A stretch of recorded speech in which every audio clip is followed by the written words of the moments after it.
Assalamualaikum warahmatullahi wabarakatuh.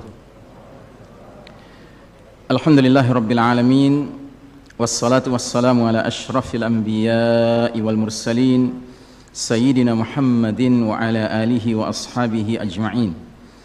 Faqala Allah ta'ala fi kitabihil karim ba'da a'udzu billahi minasyaitonir rajim, ya ayyuhalladzina amanu taqullaha haqqa tuqatih wa la tamutunna illa wa antum muslimun. Amma ba'd. Jamaah sekalian rahimakumullah, setiap Jumat khatib berkewajiban mengingatkan jamaah akan wasiat taqwa. Dan alhamdulillah kita berada di syahrut taqwa, di bulan ketakwaan. Karena bulan Ramadan ini di antara program intinya adalah as-siyam, berpuasa di siang hari, yang ketika Allah mensyariatkannya, Allah berfirman, ya ayyuhalladzina amanu kutiba alaikumus siyam kama kutiba alal ladzina min qablikum la'allakum tattaqun. Hai orang-orang beriman, diwajibkan atas kalian as-siyam sebagaimana telah diwajibkan oleh atas orang-orang terdahulu, semoga kalian menjadi orang-orang yang bertakwa. Jadi sasaran akhir ibadah siyam ini adalah takwa. Sebenarnya sasaran akhir semua ibadah dalam Islam adalah takwa. Kemudian kalau kita lihat dalam surat Al-Anfal, Allah Ta'ala memberikan satu hadiah bagi mereka yang bertakwa. Kata Allah Ta'ala dalam ayat 29 surat Al-Anfal, ya ayyuhalladzina amanu in tattaqullaha yaj'al lakum furqanan. Hai orang-orang beriman, jika kamu bertakwa kepada Allah, niscaya Allah hadirkan furqan di dalam diri kalian. Dan kita tahu bulan Ramadan juga disebut syahrul Quran, sebuah bulan yang awal mula Al-Quran turun dengan 3 maksud: hudal linnasi wa bayyinatin minal huda wal furqan. Jadi kata furqan ketemu lagi di sini. Bisa dibayangkan ketika di bulan Ramadan kita benar-benar intim dengan Al-Quran yang isinya furqan, kemudian diri kita sendiri benar-benar kita garap, kita latih untuk benar-benar mencapai makna siam yang sebenarnya, sehingga kita merasakan ketakwaan yang menghadirkan furqan dalam diri kita. Ketika furqan dalam diri kita dengan furqan dari Al-Quran ketemu, dahsyat sekali. Lahirlah manusia-manusia yang mampu membedakan hak wal batil, mampu membedakan baik dan buruk, mampu membedakan mana yang benar, mana yang salah, dan mampu membedakan mana sunnah Nabi Muhammad SAW dan mana yang bid'ah. Umat ini berjaya selama 1342 tahun. Umat ini berada pada posisi yang menentukan. Umat manusia lainnya mengikut kepada umat ini. Tetapi pada tahun itu Allah Ta'ala dengan ilmu, dengan rahasia ilmunya dan hikmahnya mentakdirkan bahwa kepemimpinan umat ini harus berakhir. Dan muncullah sejak saat itu kepemimpinan pihak lain. Dan itu hak Allah untuk memilih siapapun yang dia inginkan memimpin dunia ini. Dan mulai sejak saat itu berlakulah hadis Nabi yang berbunyi, sungguh kalian umat Islam kelak nanti akan mengikuti jalan hidup, tata cara hidup umat-umat sebelum kalian, sejengkal demi sejengkal, sehasta demi sehasta, sehingga sekiranya mereka yang kalian ikuti sudah jelas-jelas masuk lubang biawak, kalian terus saja mengikuti mereka. Para sahabat bertanya-tanya, ya Rasulullah, al-Yahuda wan Nasara, apakah yang kau maksudkan itu kaum Yahudi dan Nasrani? Kata Nabi, faman, siapa lagi kalau bukan mereka? Dulu para sahabat mendengar hadis ini tercengang, heran, tidak bisa membayangkan. Tapi semenjak 100 tahun yang lalu, realitas inilah yang kita hadapi. Allah Ta'ala mencabut kepemimpinan dunia dari tangan umat Islam. Allah serahkan ke Barat, ke Eropa, Amerika, yang tiada lain adalah the Judeo-Christian Society, masyarakat Yahudi Nasrani. Dan sejak saat itu berlaku lagi hadis yang lain lagi yang berbunyi, la tunqadanna ural islami urwatan urwatan فكل من تخذت أروة تشبث الناس بالتي تليها فأولهن نقدا الحكم وآخرهن الصلاة. Nabi bersabda, tali ikatan Islam ini akan terurai satu simpul demi simpul. Bila satu simpul terurai, manusia bergelayutan pada simpul berikutnya, terurai lagi, gelayutan pada simpul sisanya. Terus kata Nabi menjelaskan, simpul yang paling awal terurai apa? Urusan hukum. Sedangkan simpul yang paling akhir terurai adalah urusan salat. Sejak 100 tahun yang lalu, negeri-negeri kaum muslimin sadar tidak sadar, sengaja tidak sengaja, direncanakan maupun tidak, pelan tapi pasti melepaskan simpul Islam ini. Dimulai dari simpul hukum. Tidak ada negeri muslim lagi yang memberlakukan hukum Islam, hukum sekuler, hukum bikinan manusia yang diberlakukan. Tidak ada negeri Islam yang memberlakukan politik Islam. Politiknya politik kedaulatan di tangan selain Allah Ta'ala, sesuatu yang gak dikenal dalam ajaran Islam. Ekonominya ribawi, budayanya budaya hedonis, budaya asing sekali, di mana tanggal 14 Februari umat Islam ikut meramaikan Valentine's Day, tanggal 31 Desember meramaikan malam tahun baru dengan cara-cara mereka. Di bidang pendidikan kita menjadi pendidikan yang sekuler.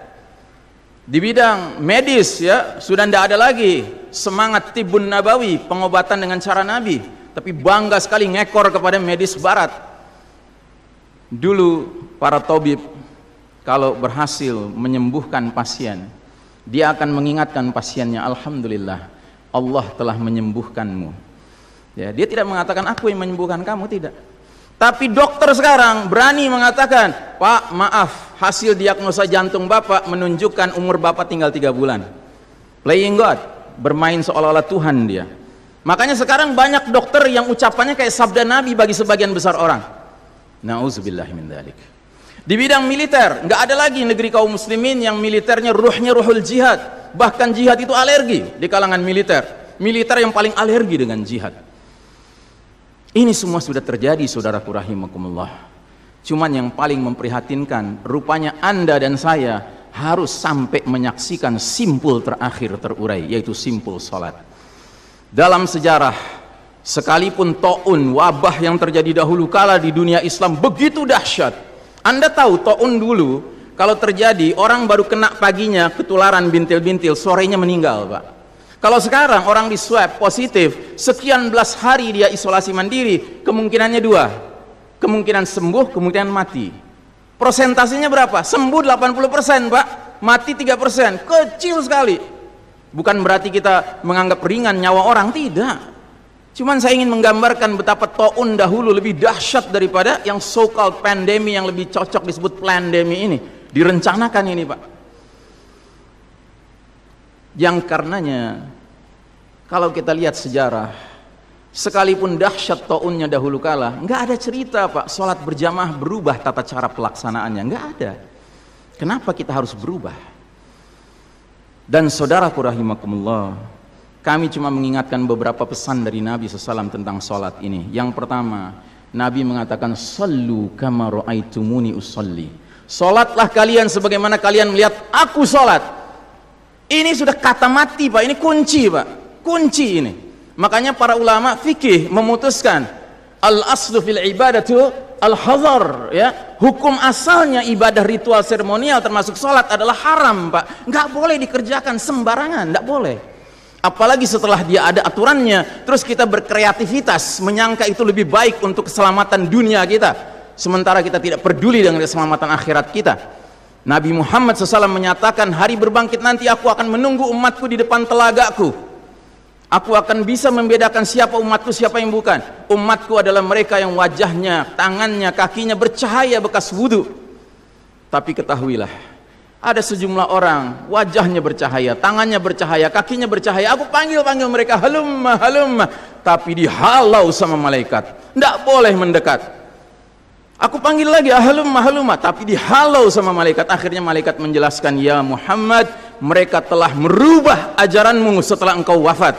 Kata Nabi selanjutnya, sohkan, sohkan, menjauhlah, menjauhlah. Nabi nggak mau dekat dengan orang yang berani-beraninya merubah tata cara ajarannya. Dan ajarannya yang paling pokok apa? Tauhid. Setelah tauhid apa? Salat. Dan ingat, salat adalah amal yang paling pertama yang akan diperiksa oleh Allah Ta'ala bagi setiap hambanya. dan saudaraku rahimakumullah, untuk menutup saya ingin menyampaikan dua hadis lagi. Satu hadis dari Nabi, la tadaru furujatin lisyaitan, jangan kalian biarkan celah-celah itu untuk syaitan. Ini Nabi Muhammad SAW yang berbicara, bukan Iksan Tanjung. Kalau Iksan Tanjung yang berbicara Anda boleh tolak, Pak. Ini Nabi Muhammad SAW yang berbicara, yang kita baca salawatnya dengan harapan mendapatkan syafaatnya, dengan harapan boleh meminum air dari telaganya. Jadi kata Nabi apa? Jangan biarkan celah-celah itu menjadi tempatnya syaitan. Hari ini tidak sedikit masjid bahkan memuliakan syaitan, memberi tanda di mana syaitan hendaknya berada. Na'udzubillahi min dzalik. Mau jadi apa kita, Pak? Mau jadi umat seperti apa kita? Ini adalah simpul terakhir, saudaraku. Kalau sampai simpul terakhir ini kita relakan lepas, sudah tidak ada sisanya ajaran ini di muka bumi. Karenanya saudaraku rahimakumullah, bagi saya urusan sholat berjamaah dan tata caranya ini bukan urusan pilihan fikih, Pak. Ini urusannya adalah urusan dengan musuh Allah Ta'ala.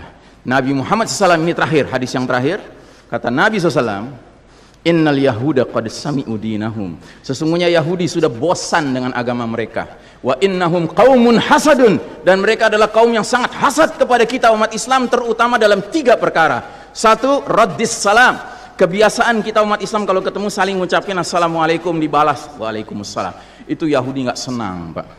Yahudi tidak senang melihat umat Islam berukhwah Islamiyah. Yahudi nggak senang umat Islam kalau ketemu saling bersedekah dengan senyum, makanya dibikin aturan begini, nggak kelihatan senyum kita.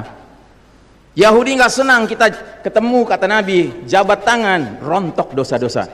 Maunya mereka begini saja jabatan tangannya. Dari mana ini semua? Yang kedua, mereka hasad sama kita dalam urusan apa? Iqamatis sufuf, dalam tata cara kita menegakkan saf kita. Ingat, Pak, saf dikatakan tegak syaratnya 2. 1 lurus, 2 rapat. Bukan hanya lurus tapi renggang-renggang, atau rapat tapi meliuk-liuk. Tidak, harus dua-duanya lengkap. Sehingga Nabi sampai bertanya, kenapa kalian gak bersaf seperti malaikat di hadapan Allah? Para sahabat bingung, bertanya, bagaimana malaikat? Kata Nabi, mereka mendahulukan saf awal dan mereka saling rapat satu sama lainnya. Jadi Nabi itu bangga kalau umat Islam sholatnya seperti para malaikat di hadapan Allah Ta'ala. Harusnya itu menjadi kebanggaan kita juga. Dan harusnya kita tersinggung kalau ada pihak yang berusaha untuk mengacak-acaknya. Dan yang terakhir, yang ketiga, Yahudi itu hasad sama kita dalam urusan apa? Dalam urusan umat Islam di belakang imam sholat wajibnya mengucapkan amin. Makin keras suara amin itu, makin geram mereka. Karenanya mereka bikin aturan, sempat 2 bulan masjid ditutup sama sekali, nggak terdengar suara amin dari jamaah karena nggak ada yang boleh ke masjid. Tapi sekarang setelah dibolehkan, masjid yang bisa muat 2000 orang, cukup 500 orang, cukup 700 orang. Supaya apa? Sekurang-kurangnya aminnya bisa berkurang.